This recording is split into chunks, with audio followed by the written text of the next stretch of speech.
Took 3 years off from 01 to 04. Sergio Rios coming off that knockout loss at the hands of Vernon Forrest, the former welterweight champion of the world, also from Augusta, Georgia. Calls himself a brawler. Paul the Punisher Williams, a prospect that many in the game think the world of. Well, not only is he tall, Williams, and lefty, and he usually fights tall. We've seen a lot of guys, they're tall, but they don't use their height properly. Williams, in his last several fights, starting to improve in that area, settle down, understand what his identity, what his strengths need to be in that ring. But on top of all that, he's a guy who has an awful high punch ratio. He moves those hands all the time. He doesn't look to just hit you hard, Williams. He's just looking to touch you and let something always be coming at you where you're always under attack. Williams trying to fire off that straight left. He's been very active early on here in this first round. He has 9 first-round knockouts. There's the punch track numbers, and that's just from the first minute there, as you can see it ticking off. And Williams already over 60 punches thrown. So Williams has 9 first-round knockouts in his career, and Rios was knocked out in the first round just 2 fights ago.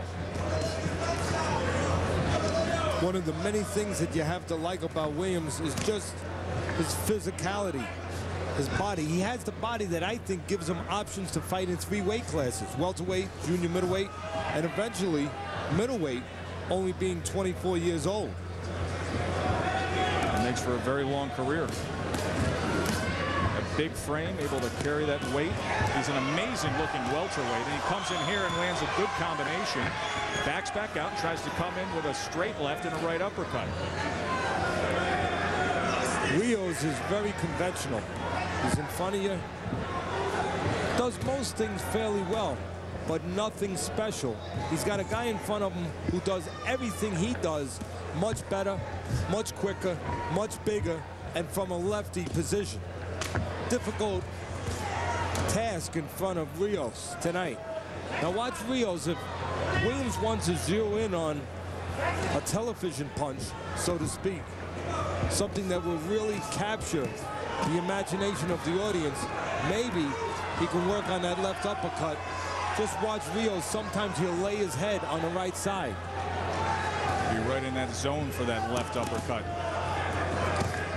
Snaps out that jab, this Paul Williams.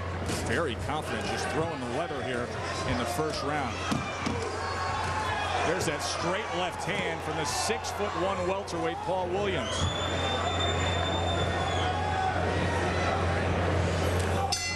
Southpaw threw 137 punches in that first round. The fighter focus. Paul Williams, 24 years old, started boxing at 8 years old. He was misbehaved on the school bus. His bus driver was a friend of the family, and the bus driver suggested that Paul goes to the boxing gym. The rest is history. Good advice from the school bus driver.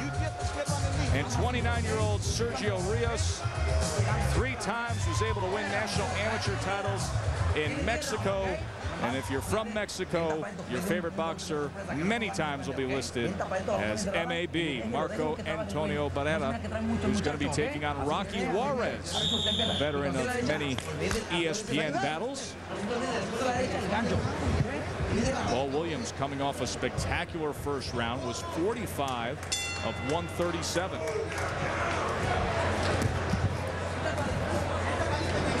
Back to business here in round number 2. Scheduled for 10. Williams 28-0 in the white trunks with the black trim. That right jab out there time and time again, and then that left hand goes straight to the body.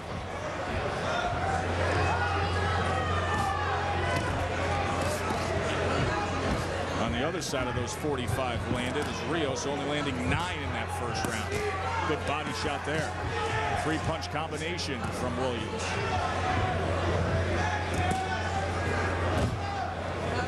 If our audience out there looks at these two and says, boy, Rios looks a lot smaller, Well, you're right. He has been throughout his career.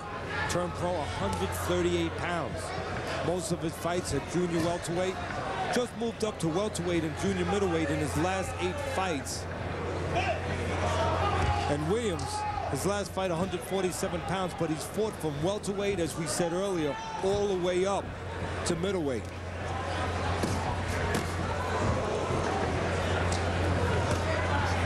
A lot of advantages for Williams.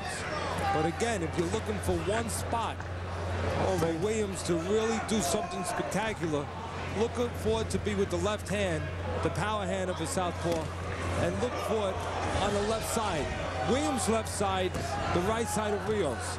Doesn't want to go to that side. Rios wants to avoid that big left hand. He just got hit by a short left hand from Paul Williams. Joe, there's a good left hand from Williams. Well, and now he turns it on. Well, it's going to be the left hand because look at Rios when there's separation.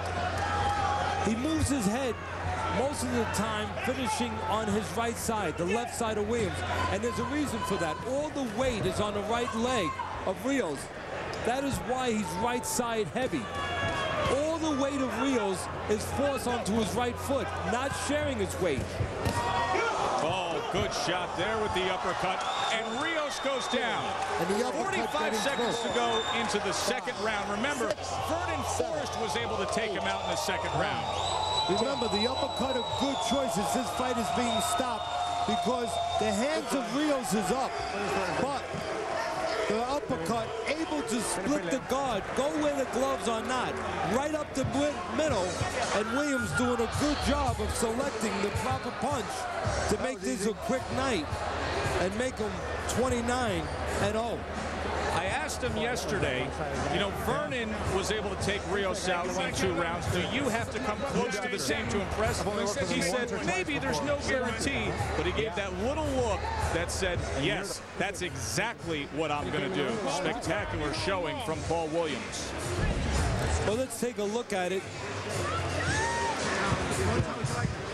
You can see Williams using that uppercut. We said on the tips it would be the left uppercut. Well, it came in the form of the right uppercut. And again, choosing the right punch as the hands of Rios are up and the opening coming up the middle. As you can see with that right uppercut, 2 times doing the job. We'll take one more look at it. I think it was a combination of the smaller Rios, the outgun Rios getting discouraged and eating leather. Both of those things